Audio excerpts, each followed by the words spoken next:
segmento de Viviendo por su Palabra, en el cual continuaremos estudiando lo que es la resurrección de Jesús. Vimos en los últimos dos segmentos cuando se presenta el ángel a los guardias y cuando ellos van delante de los sacerdotes y cuando ellos sobornan a los guardias y cómo ellos rechazan la verdad, conociendo la verdad por la mentira.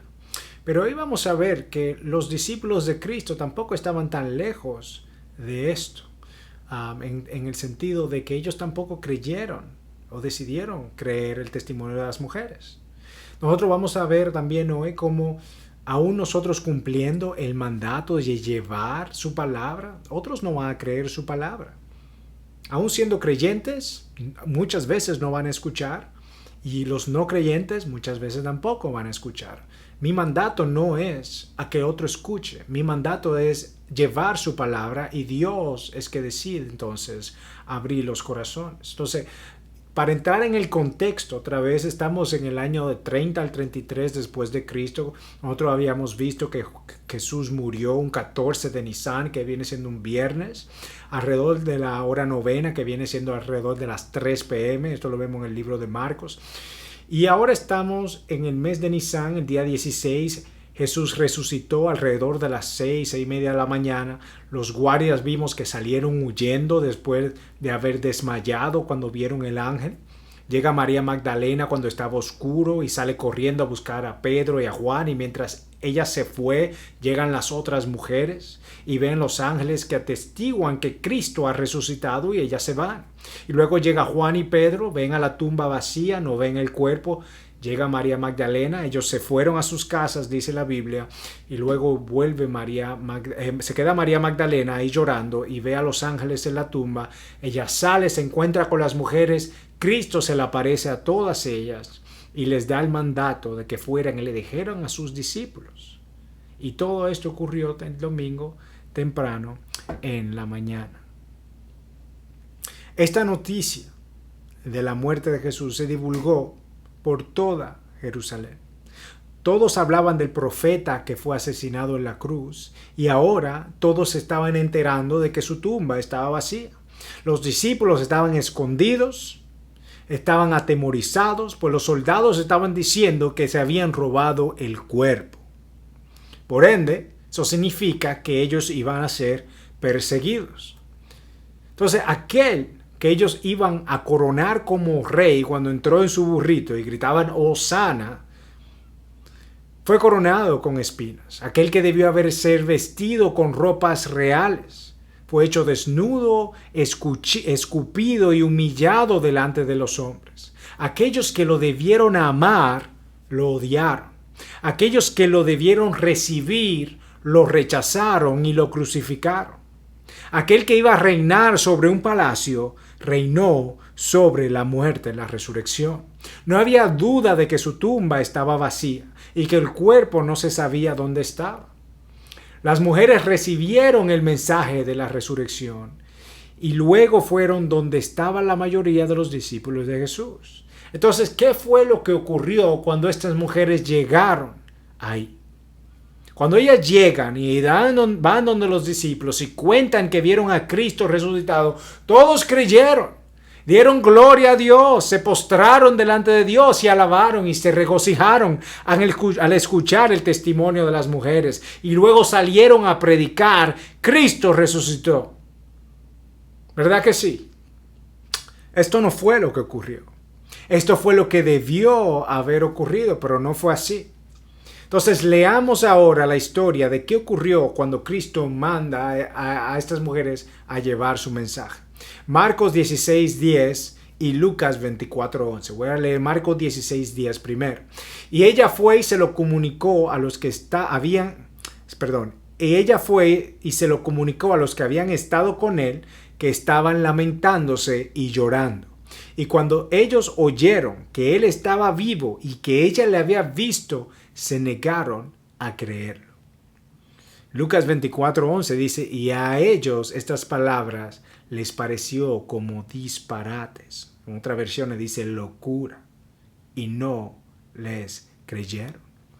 Entonces, María Magdalena, las otras mujeres, fueron donde los discípulos, Por lo menos habían más de 70 discípulos, según Lucas 10:1, y probablemente alrededor de 120 seguidores fieles que vemos en Hechos 1:15.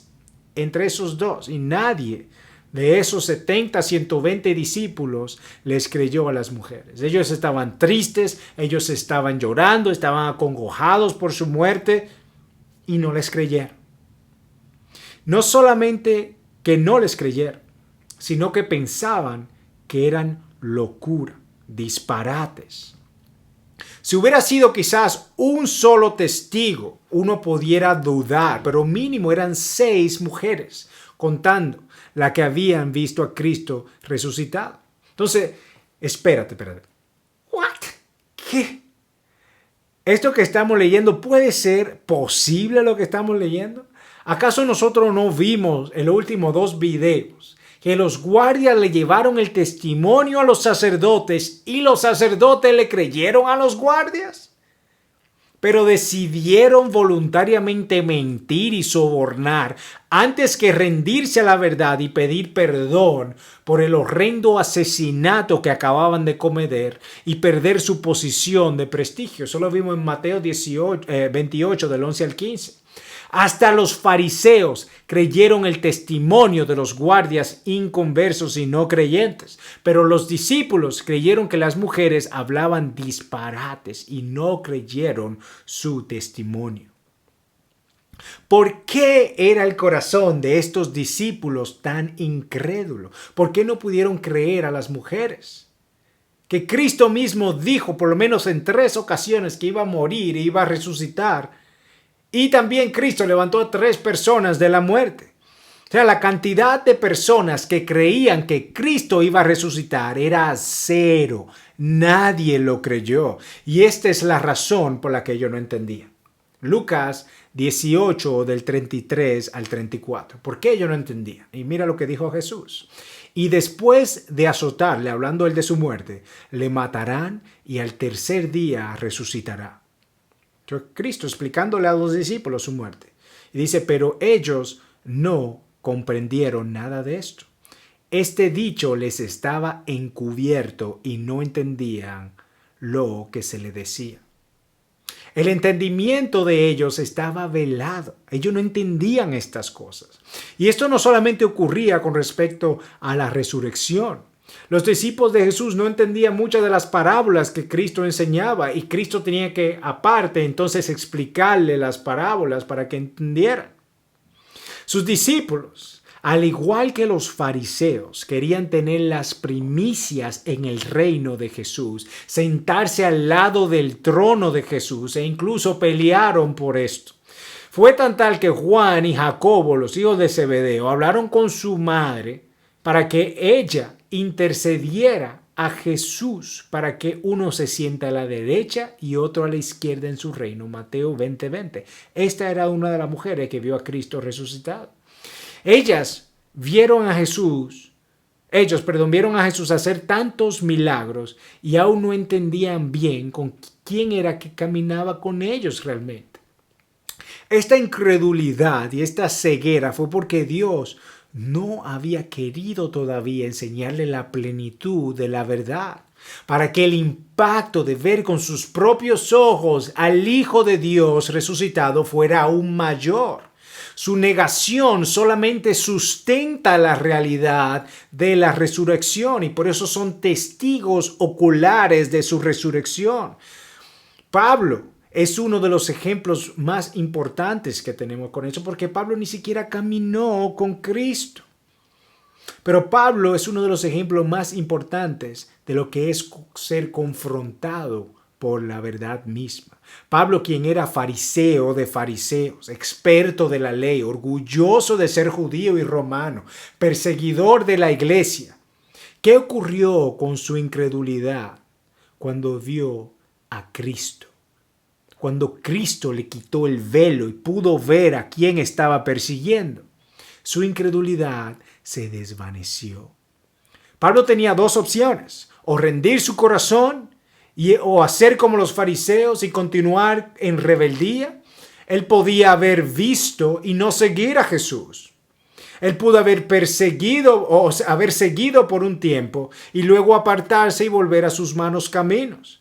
Pero cuando él vio a Cristo resucitado y el velo le fue quitado de los ojos, su vida jamás volvió a ser la misma. Pablo es una de las evidencias más grandes de ser testigos oculares de la resurrección de Cristo. Pasó a ser quien escribió 1/3 del Nuevo Testamento. Fue quien trabajó más arduamente por el Evangelio de todos los apóstoles, quien dejó todos sus títulos y los tuvo como basura por amor a Cristo. Mira lo que dice Filipenses 3:8. Y aún más yo estimo como pérdida todas las cosas en vista por el incomparable valor de conocer a Cristo Jesús, mi Señor, por quien lo he perdido todo y lo considero como basura para ganar a Cristo. El Espíritu Santo, quien nos guía a nosotros a toda verdad, ellos no lo habían recibido. Ellos recibirán esto un poco más adelante y lo veremos en Juan 20:22, cuando Cristo se presenta a los discípulos por primera vez y les sopla sobre ellos el Espíritu Santo. El mismo Espíritu que dio vida a Adán daría vida a estos hombres que estaba cegado por la verdad, de la verdad. Para creer la verdad debe el Espíritu de Dios estar con nosotros.